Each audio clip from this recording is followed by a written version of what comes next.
दोस्तों नमस्कार, हाजिर है एक बार फिर से आज की बड़ी और ताजा खबरों के साथ। बस आपसे निवेदन है, कृपया वीडियो को लाइक कर दें, चैनल को सब्सक्राइब कर लें और घंटी बटन जरूर दबा दें। वहीं पहली बड़ी खबर है, यूपी के करोड़ों मजदूरों को बड़ी राहत देने जा रही योगी सरकार। 5 लाख रुपए तक का मिलेगा फ्री में इलाज। आपको बता दें कि योगी सरकार प्रदेश के असंगठित क्षेत्र के करोड़ों लोगों को मुख्यमंत्री जन आरोग्य योजना का लाभ देने की तैयारी कर रही है। इसके तहत उन्हें 5 लाख रुपए तक के मुफ्त इलाज की सुविधा मिलेगी। योगी 2.0 में इस कार्य को प्राथमिकता के आधार पर किया जा रहा है। श्रम विभाग ने इसे 100 दिन की कार्य योजना में शामिल किया है। वहीं दूसरी ओर विभाग ने इसकी पहल भी शुरू कर दी है। आपको बता दें कि इसके तहत 5 लाख रुपए तक के मुफ्त इलाज की सुविधा मिलेगी।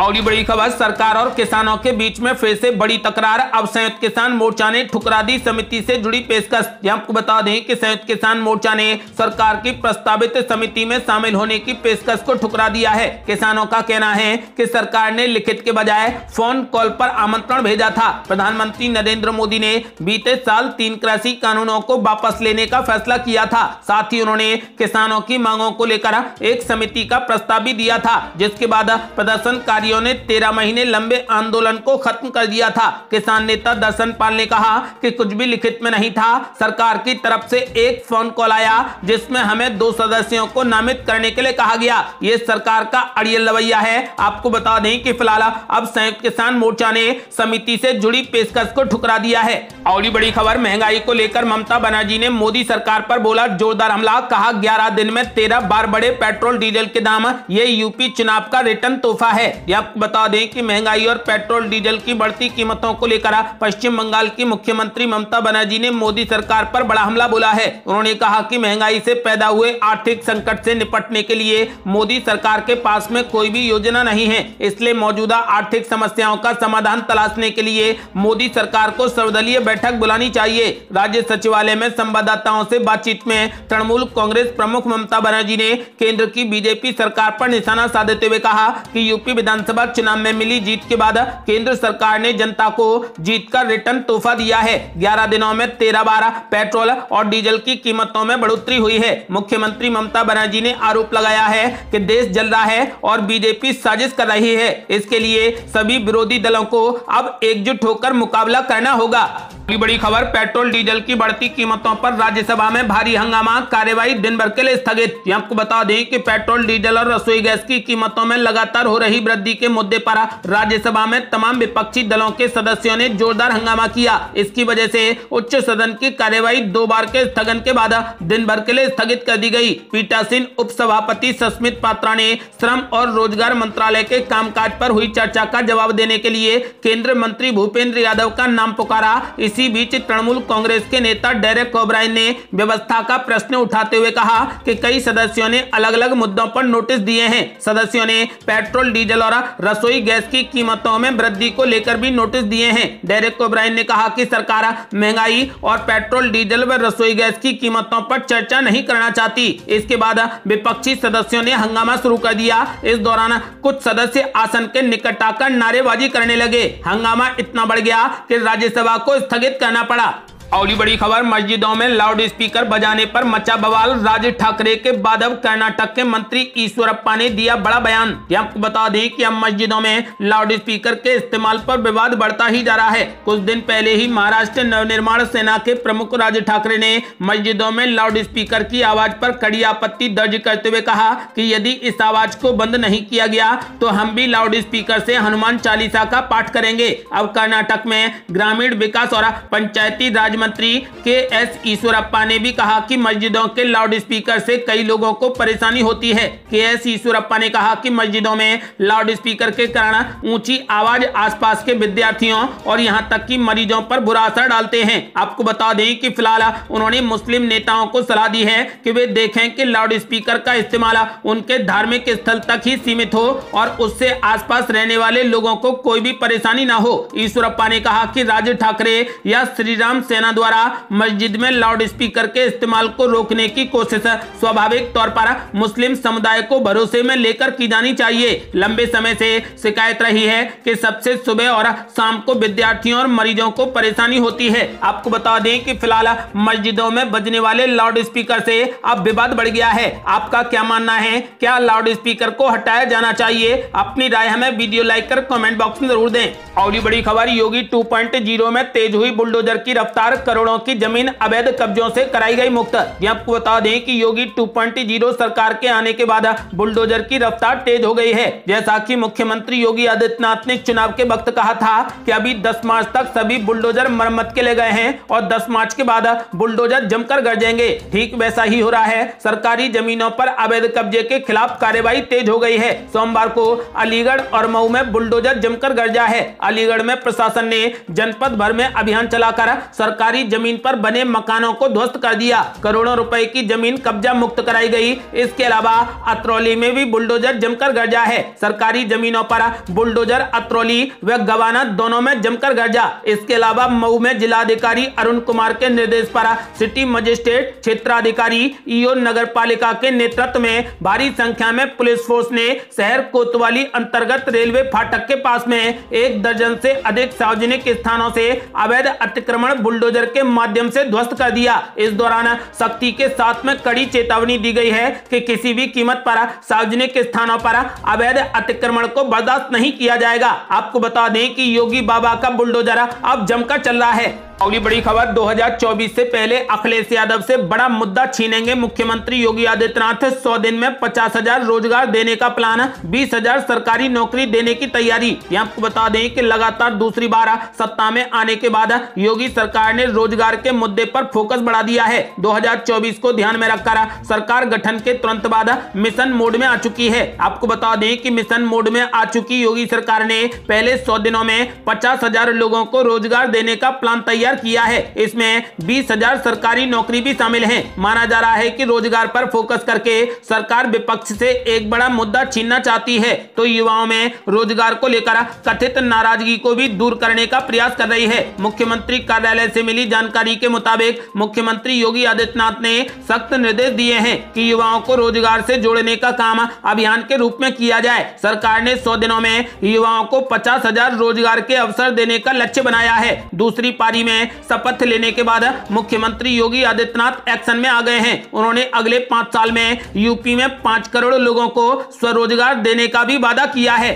अगली बड़ी खबर, लोकसभा में आपराधिक पहचान विधेयक हुआ पास, अमित शाह का बड़ा ऐलान, बोले आंतरिक सुरक्षा मजबूत करना हमारा मकसद। आपको बता दें कि पुलिस को बायोमेट्रिक डेटा एकत्र करने की अनुमति देने वाला विधेयक लोकसभा में पारित हो गया है। सदन ने सोमवार को आपराधिक प्रक्रिया यानी पहचान विधेयक को मंजूरी दे दी है। इससे पहले बिल पर बोलते हुए गृह मंत्री अमित शाह ने कहा कि आपराधिक प्रक्रिया यानी पहचान विधेयक लाने के पीछे सरकार की मंशा देश की कानून व्यवस्था और आंतरिक सुरक्षा को मजबूत करना है। मसौदा कानून में इसका ध्यान रखा गया है। उन्होंने कहा कि विधेयक में अपराधियों के साथ साथ अपराधों के आरोपी व्यक्तियों के बायोमेट्रिक डेटा लेने के लिए पुलिस को कानूनी मंजूरी प्रदान करने का प्रयास किया गया है। आपको बता दें कि आपराधिक प्रक्रिया पहचान विधेयक पर चर्चा करते हुए अमित शाह ने कहा कि विधेयक के अलावा प्रधानमंत्री नरेंद्र मोदी के नेतृत्व में सरकार एक मॉडल जेल मैनुअल की भी तैयारी कर रही है, जिसे राज्यों को भेजा गया है। उन्होंने कहा कि जेल मैनुअल को भेजने से बहुत सारी चिंताओं का समाधान किया जाएगा।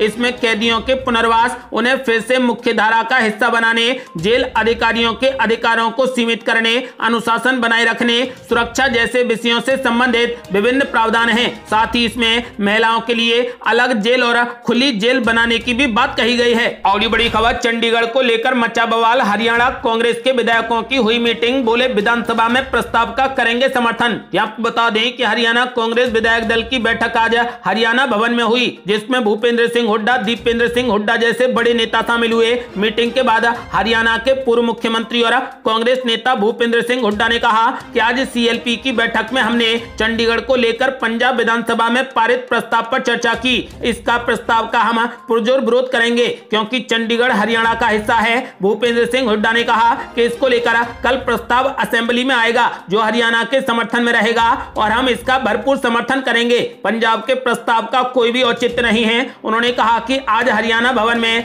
कांग्रेस विधायक दल की बैठक हुई है। चंडीगढ़ को लेकर हम राष्ट्रपति और पीएम मोदी से भी मिलेंगे। उन्होंने कहा कि चंडीगढ़ हरियाणा का है। उन्होंने कहा कि शाह कमीशन ने चंडीगढ़ को हरियाणा को दिया था। ये इलाका हरियाणा के अंबाला जिले का हिस्सा है। आपको बता दें कि फिलहाल चंडीगढ़ को लेकर बवाल मचा हुआ है। पंजाब चाहता है कि चंडीगढ़ पंजाब में मिल जाए और हरियाणा कहता है कि चंडीगढ़ हरियाणा का हिस्सा है। और बड़ी खबर, गूगल पे ने शुरू किया नया पेमेंट सिस्टम, मोबाइल सटाते ही हो जाएगा पेमेंट। आपको बता दें कि भारत में गूगल पे ने पाइन लैब्स के साथ में इस नए पेमेंट सिस्टम की शुरुआत की है। इससे अभी यूपीआई आईडी स्कैन करने या एड्रेस टाइप करने का झंझट खत्म हो जाएगा और डिजिटल पेमेंट और तेज हो सकेगी। गूगल पे ने पाइन लैब्स के साथ में मिलकर भारत में एनएफसी पेमेंट सिस्टम लॉन्च किया है। इसके जरिए दो डिवाइस को आपस में सटाकर पेमेंट की जा सकेगी। इससे डिजिटल पेमेंट के और तेज हो जाने की उम्मीद है। अभी यूपीआई कोड स्कैन करके या फिर पेमेंट एड्रेस टाइप कर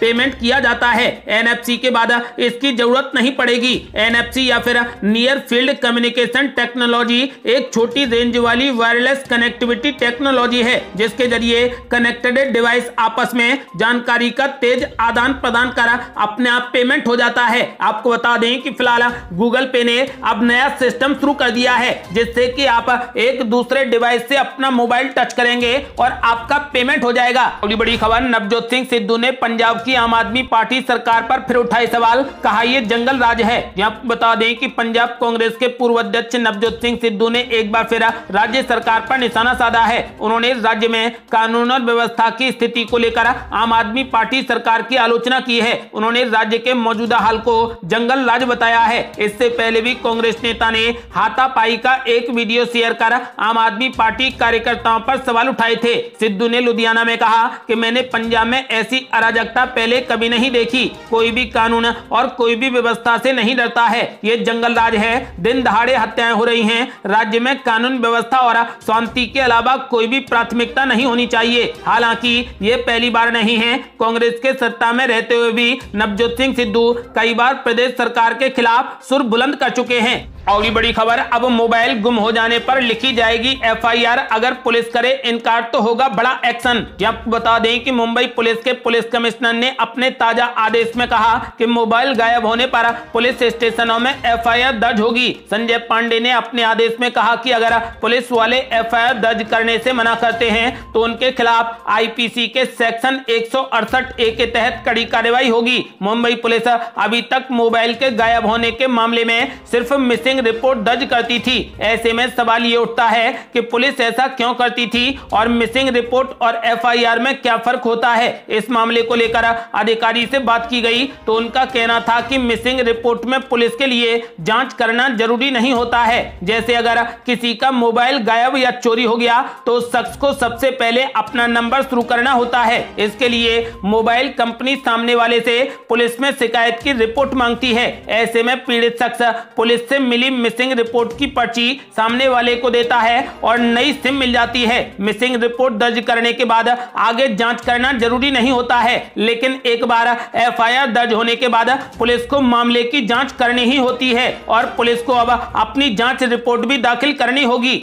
अगली बड़ी खबर, जम्मू कश्मीर दौरे पर जाएंगे पीएम मोदी, कश्मीरी पंडितों से मुलाकात की तैयारी। आपको बता दें कि प्रधानमंत्री नरेंद्र मोदी इस महीने के अंत में जम्मू कश्मीर का दौरा करेंगे, जो कि अनुच्छेद 370 को निरस्त किए जाने के बाद केंद्र शासित प्रदेश की उनकी पहली यात्रा होगी। भारतीय जनता पार्टी के एक वरिष्ठ पदाधिकारी ने इस बात की जानकारी दी। भाजपा की जम्मू कश्मीर इकाई के महासचिव अशोक कौल ने यहाँ कश्मीरी पंडितों के एक समारोह को संबोधित करते हुए कहा कि प्रधानमंत्री 24 अप्रैल को राष्ट्रीय पंचायती राज दिवस पर सांबा में स्थानीय निकाय के प्रतिनिधियों के एक सम्मेलन को संबोधित करेंगे। आपको बता दें कि कौल ने कहा कि प्रधानमंत्री और कश्मीरी पंडित समुदाय के प्रतिनिधियों के बीच में बैठक के प्रयास किए जा रहे हैं ताकि वे अपनी चिंताओं को उनके समक्ष उठा सकें। अगस्त 2019 में केंद्र सरकार ने संविधान के अनुच्छेद 370 के तहत जम्मू कश्मीर के विशेष दर्जे को निरस्त करते हुए इसे 2 केंद्र शासित प्रदेशों में विभाजित कर दिया था। आपको बता दें कि अब प्रधानमंत्री नरेंद्र मोदी इस महीने के अंत में जम्मू कश्मीर का दौरा करेंगे और कश्मीरी पंडितों से भी मुलाकात करेंगे। ये थी अब तक की बेहद बड़ी खबरें। यदि आप भी चाहते हैं कि भारत जल्द से जल्द कोविड मुक्त हो जाए तो इस वीडियो को लाइक कर अपनी राय हमें कमेंट बॉक्स में जरूर दें। यदि आपने अभी तक हमारे चैनल को सब्सक्राइब नहीं किया है तो कृपया चैनल को सब्सक्राइब कर घंटी बटन जरूर दबा दें। जल्दी मिलते हैं बड़ी अपडेट के साथ, तब तक के लिए जय हिंद, जय भारत।